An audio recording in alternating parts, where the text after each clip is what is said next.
Hello everyone, welcome again to this channel. In this video, I will show you the easy and clear steps on how to change download folder location Firefox browser Windows 10. So how to change download folder location Firefox browser Windows 10. Make sure you keep watching this video until the end. Let's get started right away. Firstly, just go to Firefox browser on your computer or laptop.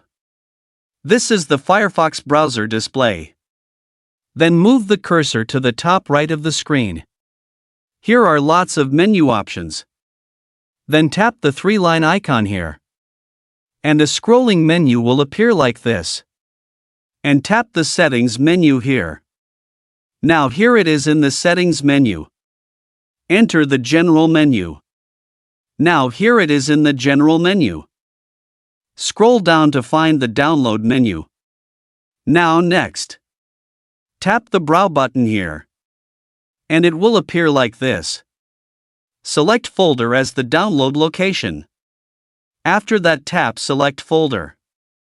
So that's it, the tutorial how to change download folder location Firefox browser Windows 10. Thank you for watching. I hope this video is useful. See you in the next video.